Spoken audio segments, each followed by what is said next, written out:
गुन गावे लगलू बतार के, गावे लगलू बतार के। मॉल घुमावे शॉपिंग करावे हमके फिल्म दिखावेला, बढ़िया बढ़िया रेस्टोरेंट में लंच डिनर करावेला। सब कइल भुलावलू यार के गुन गावे लगलू बतार के। सब कइल भुलावलू यार के गुन गावे लगलू बतार के। सब कुछ मेरा भूल गई जब शादी तेरी हुई, हाँ वो सब भूल जब मैंने प्यार की खातिर बोल दिया था, वरना तेरे आंडू पांडू लड़कियों को मैंने तराजू में तोल दिया था। राही हरदम हमसे सटके याद करे वो हमसे ज्यादा, पढ़ते सिनूर आपन बदल लो इरादा। ऐसन मत बोला। राही हरदम हमसे सटके याद करे वो हद से ज्यादा, पढ़ते सिनूर आपन बदल लो इरादा।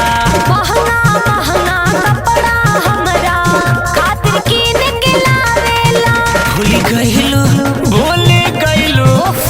गइलू तू हमारा प्यार के गुन गावे लगलू बतार के। सब कइल भुलावलू यार के गुन गावे लगलू बतार के। बचपन का तू प्यार भूल गई 2 दिन के इन शादी में, क्या मैं ना दे पाया जो उसने दे दिया बर्बादी में। हाँ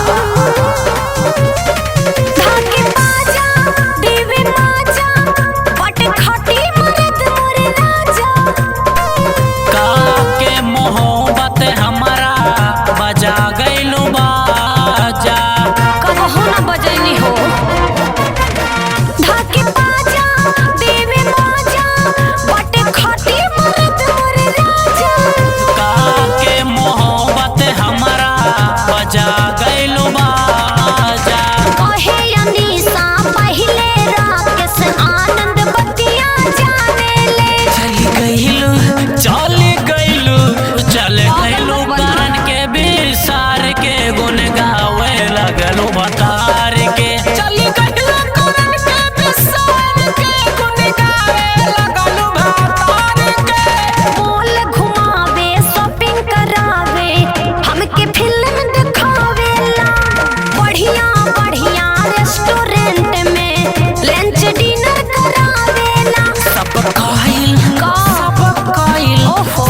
कइल भुलावलू यार के गुन गावे लगलू बतार के। सब कइल भुलावलू यार के गुन गावे लगलू बतार के। न मनवा।